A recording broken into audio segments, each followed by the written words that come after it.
ನಮಸ್ಕಾರ ಎಲ್ಲರಿಗೂ. ಜೈ ಶ್ರೀರಾಮ್. ಶ್ರೀ ಜೈ ಶ್ರೀನಿವಾಸನ್ ಗುರೂಜಿಯವರ ಆಶೀರ್ವಾದದೊಂದಿಗೆ ನಾನು ಇವತ್ತು ನಿಮಗೆ ಹೊಸ ವಿಚಾರದೊಂದಿಗೆ ನಿಮ್ಮ ಮುಂದೆ ಬಂದಿದ್ದೀನಿ.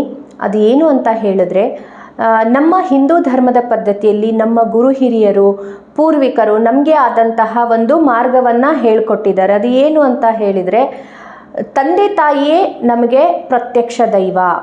ಅದೇ ಥರನೇ ಮಕ್ಕಳಿಗೆ ನಾವು ಹೇಳ್ಕೊಡ್ಬೇಕಾದಂಥದ್ದು ತುಂಬ ಇದೆ.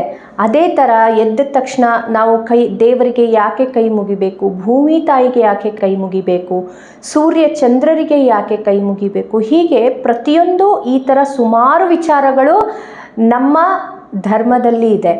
ಅದಕ್ಕೆ ನಾನು ಎಲ್ಲ ತಂದೆ ತಾಯಂದ್ರಿಗೆ ಹೇಳೋದು ಇಲ್ಲಿ ಏನು ಅಂತ ಹೇಳಿದರೆ, ನಾವು ಮಾಡಿದರೆ ನಮ್ಮನ್ನು ನೋಡಿ ಮಕ್ಕಳು ಕಲಿತವೆ. ಆದ ಕಾರಣ ಇವತ್ತೊಂದು ನೋಡಿ, ನಾವು ಯಾವುದೇ ಕೆಲಸವನ್ನು ಪ್ರಾರಂಭ ಮಾಡುವಾಗ ಹರಿವಾಯು ಗುರುಗಳನ್ನು ಸ್ಮರಿಸಿ, ಗುರುಗಳನ್ನು ಮತ್ತು ಗಣಪತಿಗೆ, ಸರಸ್ವತಿಗೆ, ಹೀಗೆ ಎಲ್ಲ ನಮ್ಮ ಕುಲದೇವರಿಗೆ ನಮಸ್ಕರಿಸಿ ಕೆಲಸವನ್ನು ಶುರು ಮಾಡ್ತೀವಿ.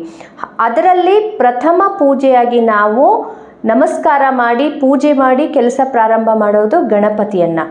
ಗಣಪತಿಯ ಸ್ತೋತ್ರ ಸುಮಾರು ಇದೆ. ಅದರಲ್ಲಿ ನಾನಿವತ್ತು ನಿಮಗೊಂದು ಸರಳವಾದಂಥದ್ದನ್ನು ಹೇಳ್ಕೊಡ್ತಾ ಇದ್ದೀನಿ.